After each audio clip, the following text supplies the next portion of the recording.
Right, let's bring you up to speed with the latest in the world of business. The local markets are set for a mixed bag today, with the rand rebounding and index still under pressure. The JSE was weaker yesterday, along with its global peers, as investors assess U.S. corporate earning reports, while digesting minutes from the U.S. Federal Reserve's July meeting, which hinted at potentially more interest rate hikes. Viv Govender, portfolio manager at Rand Swiss, joins us now for a market analysis. A very good morning to you. Thank you for your time.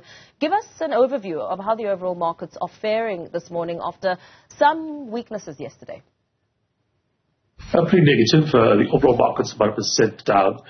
We see resources down about 1.2%, industrials down by about 0.8%, financials down by 1.3%. So this carries on a bit of a fall we had yesterday in international markets as well. So, things right now are not looking quite as rosy as they were a few weeks ago. Yeah. Oil prices look set to snap a 7-week winning streak today. Talk us through some of those factors driving those moves. Yeah, it's a couple of things.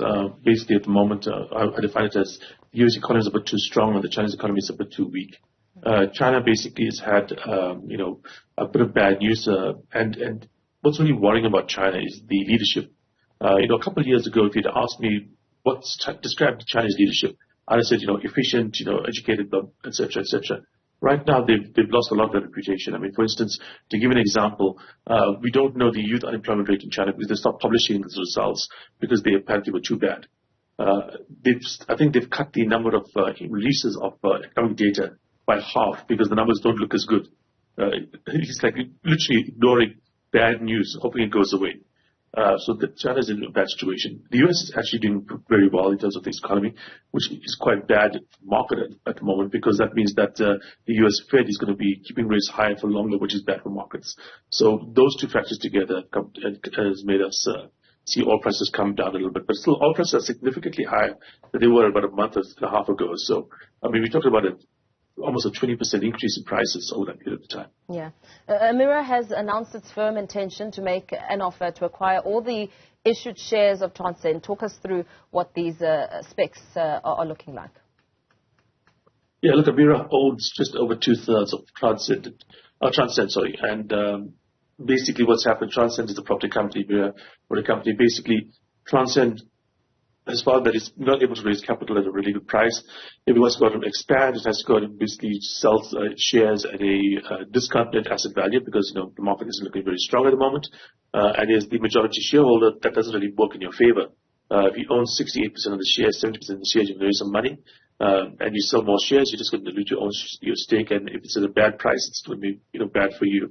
So, if they own such a large stake, taking up the less than 1/3, in order to basically try and wrap those costs internally in terms of raising capital, operations, etc.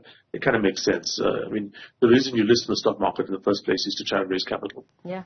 Growth Point Student Accommodation REIT says it's invested about 1.2 billion rand in property development projects for the next 3 academic years. Are they still on track to meet their targets? Yeah, look, I mean, this is one of the bright spots, let me say, in the property sector. In terms of the general property sector, you look at retail, talking about shopping centers, so on, under pressure. There's certain consumers under pressure. Housing, residential under pressure because of the higher bond costs out there, making it difficult for people to buy, and therefore pricing has come down a little bit. And then also because of office space, people are moving on in terms of basically the work from home phenomena. So they are moving towards the student accommodation because it's government backed. The funding is there, so it does make sense from that point of view to actually look at that. They are basically saying they were looking at listing in 7 years, hopefully at that point in time to attract more capital and investment offers coming through. Thank you very much for summing that up for us. Viv Govender, portfolio manager at Rand Swiss, giving us a sense of what the world of business is looking like.